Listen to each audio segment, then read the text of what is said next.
السلام علیکم دوستوں، آج سحری نہ کرنے والوں کے لیے پیر احمد قادری کی ایک نیو ویڈیو لے کر کے حاضر ہوا ہوں۔ دوستوں، اس ویڈیو میں پیر احمد قادری ہمیں سحری نہ کرنے والوں اور سحری کرنے والوں کے درمیان فرق بتائیں گے اور ہمیں سحری کرنے کی فضیلت کے بارے میں بھی بتائیں گے کہ سحری کتنی فضیلت والی چیز ہے۔ تو دوستوں، کوشش کریں کہ آج کی اس ویڈیو کو کمپلیٹ سمجھ لیں تاکہ آپ کو معلوم ہو جائے کہ سحری نہ کرنے والوں کے عذابات کیا ہیں اور سحری کرنے والے کے لیے کیا ہی فضیلت اور کیا ہی رحمت ہے۔ تو دوستو، کیا آپ تیار ہیں؟ تو ہم اس کو بغیر ٹائم ضائع کیے ہماری ویڈیو کو شروع کرتے ہیں۔ یہودی جو تھے نا، وہ سحری نہیں کرتے تھے، سحری کا نام و نشان نہیں تھا، روزہ رکھتے سحری نہیں کرتے۔ تو نبی پاک صلی اللہ تعالیٰ علیہ وسلم نے فرمایا ہمارے اور یہودیوں کے درمیان فرق ہی سحری کا ہے، اور نبی پاک صلی اللہ تعالیٰ علیہ وآلہ وسلم نے فرمایا سحری کھایا کرو، سحری کھانے میں برکت ہے۔ اور اگلی بات سننی آپ نے تو خوش ہو جانا ہے، سحری کو معمولی نہ سمجھے، سحری کرنا عبادت ہے۔ ہاں آپ مت سمجھیں کہ میں روٹی کھا رہا ہوں، یہ تو میرے سامنے دہی رکھا ہوا ہے، یہ تو سالن رکھا ہوا ہے، یہ تو اچار رکھا ہے، تو چپاتیاں رکھی ہیں۔ سحری کھانا عبادت ہے۔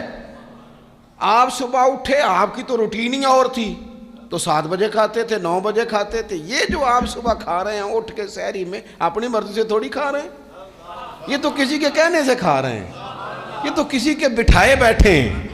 یہ جو سحری کا لنگر ہے، یہ رب رسول کی رحمت کے ساتھ عطا ہوتا ہے، یہ کرم ہے، یہ اللہ رسول کے بٹھائے بیٹھے۔ کیا میرے رسول پاک صلی اللہ تعالیٰ علیہ وآلہ وسلم نے بات کھولی ہے، ترغیب و ترہیب میں حدیث ہے، اللہ کرے یہ کبھی چسکا لگ جائے، یہ والا مزہ آ جائے، تو پھر تو گھر میں دسترخوان نہیں بچھا ہوا ہوگا، پھر تو رنگ ہی کوئی اور ہوگا۔ حضور فرماتے ہیں اللہ تعالیٰ اور اس کے فرشتے سحری کھانے والوں پر رحمتوں کا نزول فرماتے ہیں۔ کھائی روٹی جا رہی ہے، پکا ہوا کھانا ہے، لیکن حضور فرماتے ہیں رب بھی رحمتیں فرما رہا ہے اور اللہ کے حکم سے فرشتے بھی رحمتوں کا نزول کر رہے ہیں سحری کھانے والوں پر۔ تو خوب توجہ سے، ذوق سے، شوق سے۔ اور پھر جو افطار کا معاملہ ہے، حضور فرماتے ہیں جب روزہ کھولنے والا روزہ کھولتا ہے تو جو دعا مانگتا ہے رب قبول فرما لیتا ہے۔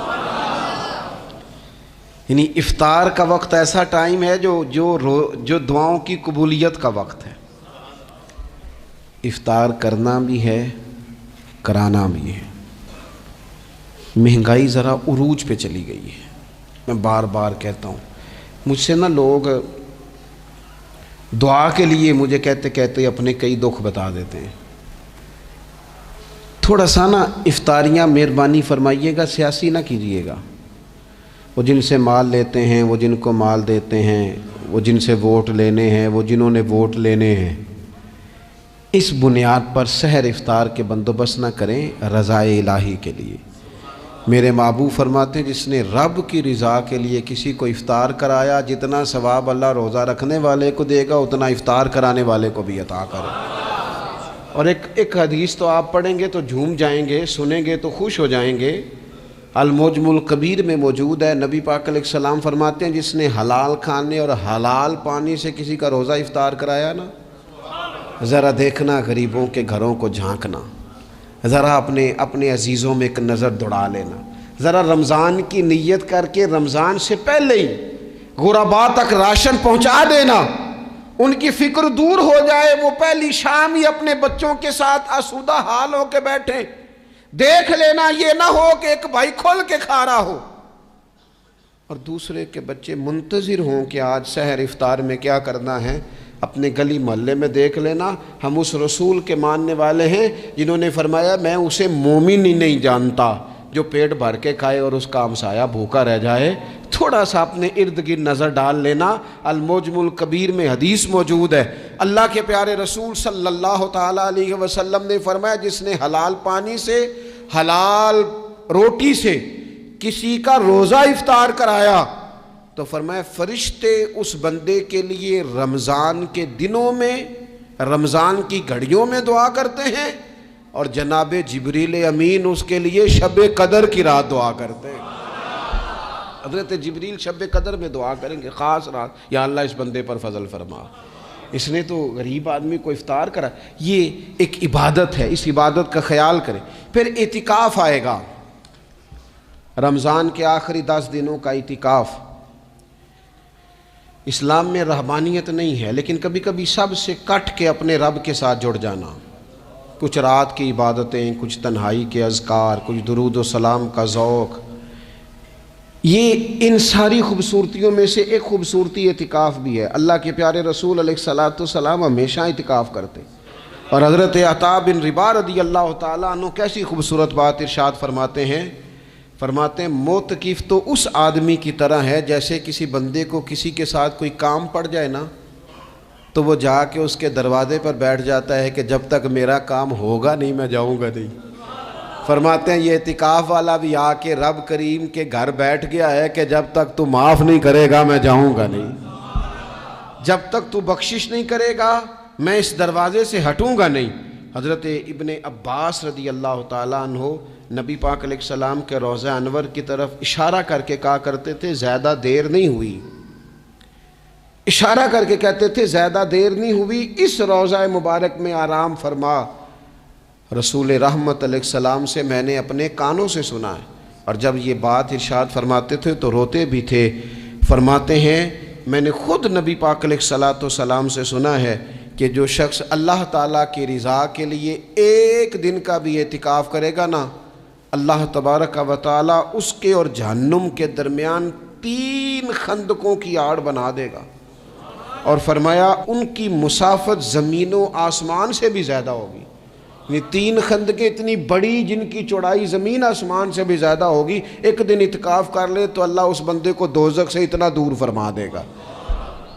تو بہت سارے لوگ ہیں جن کو بڑا ٹائم ملتا ہے چھٹیاں گزارنے کے لیے، کبھی کسی سیاحتی مقام پر، کبھی کسی سیاحتی مقام پر، خرچہ بھی مل جاتا ہے، کام بھی ہو جاتا ہے، سارے سلسلے ہی بن جاتے ہیں، بڑی بڑی جگہوں پہ لوگ جا کے ٹائم گزارتے ہیں. تو ایسا نہ ہو کہ 10 دن اللہ کے گھر میں بھی گزارے جائیں. علماء نے لکھا ہے کہ کوشش تو کریں ہر سال اعتکاف ہو، نہ ہو سکے تو چلو چند سالوں کے بعد ہو جائے.